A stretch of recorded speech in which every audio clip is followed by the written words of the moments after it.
Well, hello everyone. It's me, Brig, And me, Sky. and here's the thing, okay? Me and Sky, in addition to playing video games, there's always been this other thing that we've liked. That, wow, big surprise! It's manga and anime. Who saw this coming? But no, seriously. Despite the fact that we both like manga and anime, the fact is that our taste in those things tend to be widely different.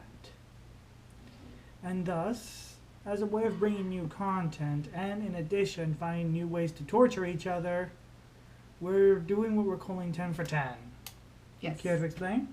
10 for 10 is essentially each of us will pick a manga that we read.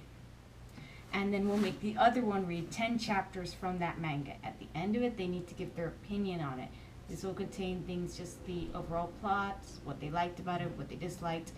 Would they continue reading it at the very end? And their score. Now, how should I say this? It's 5 out of 5. It's the score out of 5, by the way. Now, how should I say this? We're going to try to stay with more milder mangas at first, but eventually we will drop some nasty ones on each other. I'm pretty sure we'll put a warning label for those. Yeah, we will put warning labels in the future when we start talking about some of the nastier ones, because even though, And we're not that innocent. I mean, sorry, but we may end up saying some things simply because of what stuff we read. It could get aggressive. It could get violent. We could end up murdering each other eventually. But, oh well, you guys will have to wait for that one. That will be a good video. Who will edit that one? Well, obviously I will, because you'll be dead. Oh, that's not nice. But, murder talks aside, well, this is in many ways our first episode. Now, you know what? No, you don't have to know that. What? What you do need to know is that the manga that I had to read was Nukoduke. Nukoduke. We'll put the word. Nukoduke. Should be the word. Should be there. Just look in the description, okay? Just look in the description. And the one you had to read was The Voynich Hotel. Voynich Hotel. So I'll be going first. Nukoduke is the story of a young man who, upon walking home, sees two stray cats inside of a box where it's like looking for a good home. It's raining, and he decides to take in the two kittens.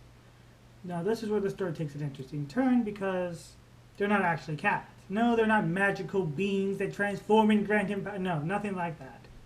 In the world of this manga, cats, wanting to be more like people, have evolved, so now you have these small cat people. But the thing is, they're still the size of kittens. So what you have are these chibi cat people That are adorable. that are ridiculously adorable. I mean, I want them. it is a crime how cute they are, but that's the thing, at least in the 10 chapters that I've read, the two kittens were completely what kept the story going. The main character had no personality, at least, once again, within the 10 chapters I've read. Could have he gotten a personality later on? I'm told that he does. But, so for now, the whole thing is based on the kittens, and isn't that bad? Like I said, the cuteness carries the story, and it has to. There's really nothing else to the story. Well, that's because the manga's a comedy and a slice of life. And shoujo, if I read correctly. Yes, but even in a slice of life, they can be things that, they can be little plots in them. Like a person getting ready for a job interview, starting to get to a college.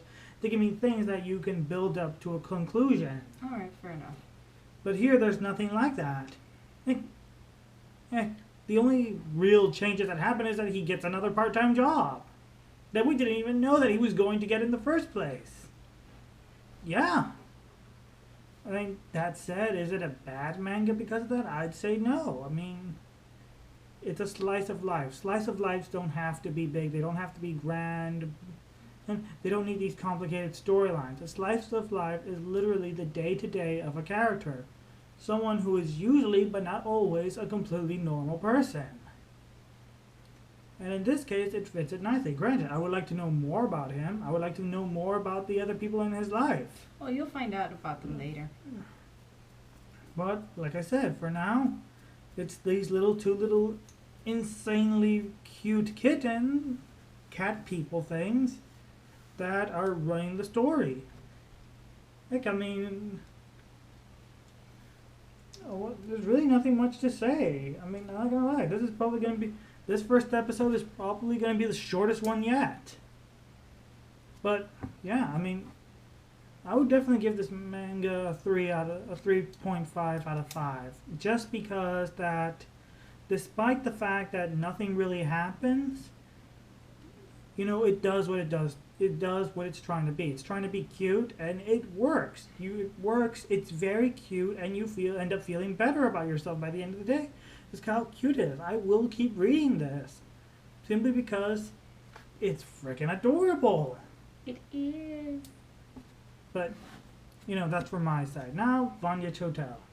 Voynich Hotel is essentially a manga that falls into the genres of sane, horror, ecchi, and comedy, I think was Definitely comedy. And I think comedy was the last one.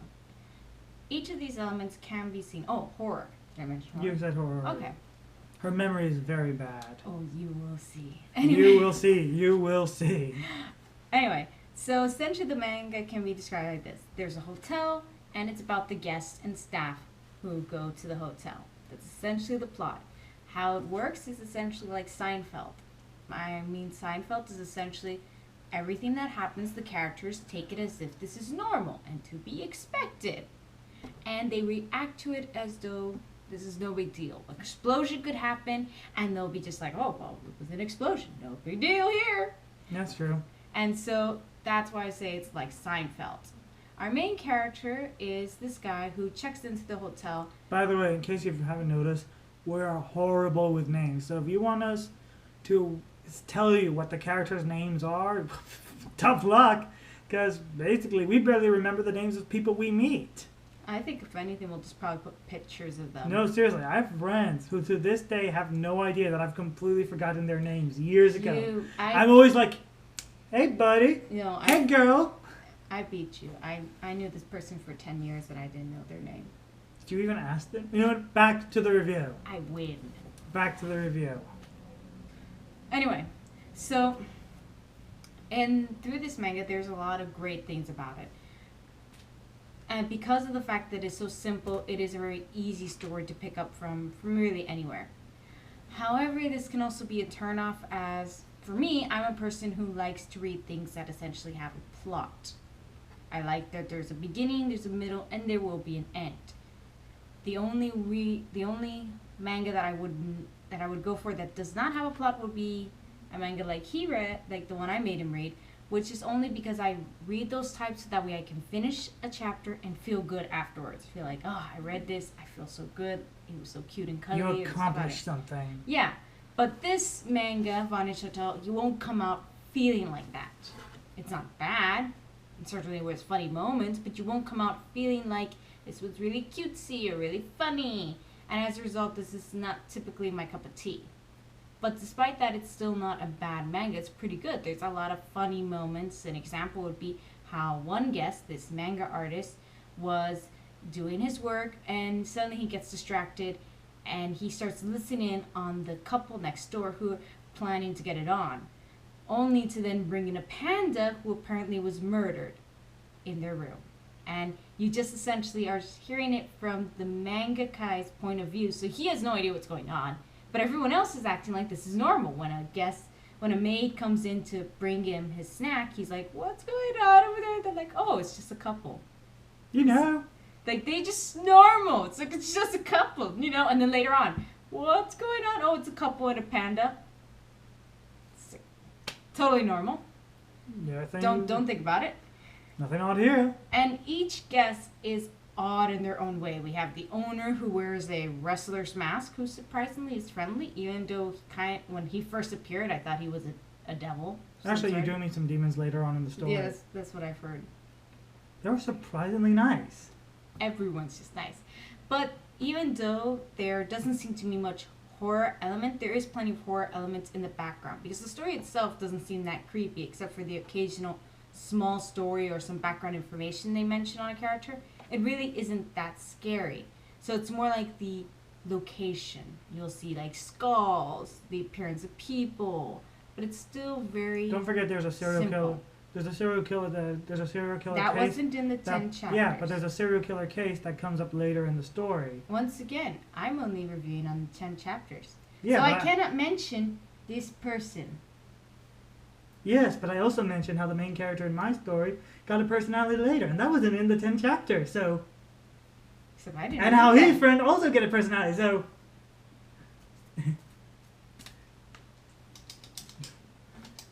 Anyway, so what happens is... where was I? Anyway, well, let's just jump to this.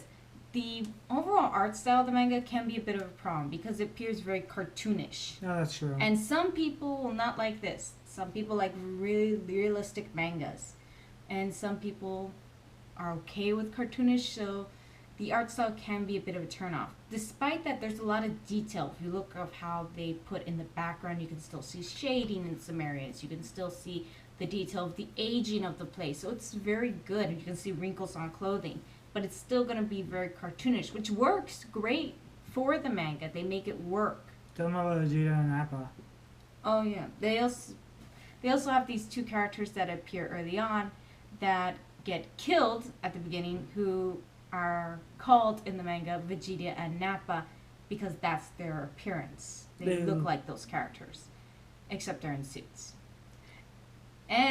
But I'm not going to get into much detail about them because despite the fact they are going to be favorites in the manga, for I told, they don't appear much in the first 10 chapters. They appear to get killed. What's funny about it is that, and I know this was in the first 10 chapters, is how they're doing some sort of weird deal and someone gets hired to kill them both. But they got some time alone, so why don't just start telling stories? Vegeta gets killed before he can finish telling his story, and Nappa's reaction is, rather than to run and hide, is to shake a dead body, trying to get the dead body to mutter the end of the story. Mm-hmm. Which is another comedy moment. As you can figure, this manga has a lot of, the humor comes from dark humor. A lot of it is just dark humor. You know, if it wasn't so funny, it'd be kind of horrifying. Pretty much. It's pretty much. Oh, as for the genre ecchi, for those people who are looking for a really ecchi manga, this is not one for you. There are some ecchi moments, but later on. But the ecchi is really just not, it's really not really an ecchi moment. They just have a few ecchi things here and there, like maybe an occasional underwear scene that, because it's cartoonish, will not be sexy. What about the undercover cop who was masturbating in the bathroom? You really don't see much. Okay, I've seen mangas that when they show those type of scenes, that's really nothing. Like, okay, that's nothing. In fact, that's barely anything. It's just like a cartoonish scene. Still, though, it may be off-putting for some people. I guess, but then why are you reading an ecchi manga to begin with? I don't know. Some people just like the boobage, the undies. They didn't expect this. Well, I wouldn't even put that on, and that's debatable. I think it's more of just ecchi in that area, in the sense if you're going to include that, just because of the fact that she's in her underwear when it happens. Which, really, I'm not going to get into detail of this. But, yeah. If you're looking for tons of ecchi, this isn't a manga for you. If you're concerned that the ecchi will be too much for you, don't worry. The manga really won't get into it. So don't let it be something that's stopping you from doing it. There's considerably more of it, like I said, later on. Why is it like full-blown nudity? Oh yeah, there's some full-blown nudity. But it's a cartoonish manga. That's why I wouldn't worry about it. We see one of the demons full-blown nude. We meet a zombie in the basement and she's full-blown nude.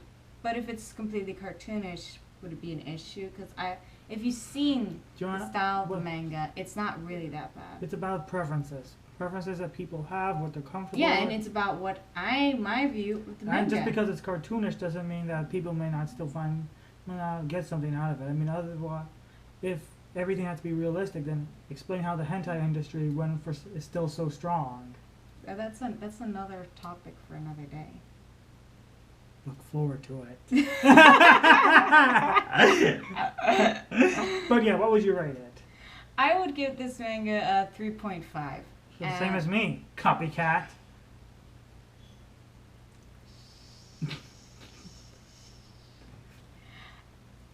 And my reason for this is just because of the fact that there really is not much of a plot. And for me, that is very important. Unless it was something that I could come out feeling good at the end of the day after reading a chapter.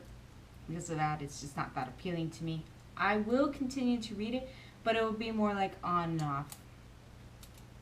Well, that said, the next two mangas that we'll be reading, she will be reading a French comic book. I know, it's not actually a manga, but the writing style, the characters, it's pretty much a manga written in French. No, I'm going to disagree. Because the fact is, if the only thing that's stopping you from considering a manga is the fact that it took place in another country, that is not enough excuse. Yeah, except the problem is that it's also referred to as a French comic book by the writer itself. Heavily inspired by manga, but it's considered a comic book over there. Like, I think that's still debatable though, because from what I've seen, it has all the elements to be considered. Yeah, a manga. I agree. If someone asked me to label, I would say yeah, it's a manga, and it started out as a webcomic. That's where I would just put it. Granted. This isn't something that's going to be happening often, but it's always been one that I always felt deserved much more attention than it received. It's called Freak Squill. Freak Squill. Yeah. And I'll be reading. Hiraya. Hero what? HORIMIYA. That. I think I spelled it right. I'll be reading that. If anything, I'll have it typed out properly below. Either way, yeah, look forward to it. Until next time, I'm Brig. I'm Sky. And if you enjoyed this and want to see more, please like, subscribe, and if you don't like it, too bad, because we're definitely planning on making many more of this. Because we have to torture each other. Hey, we hate each other. We're siblings. You think it's funny, but she's actually stabbed me before. Have I? Yes. I don't.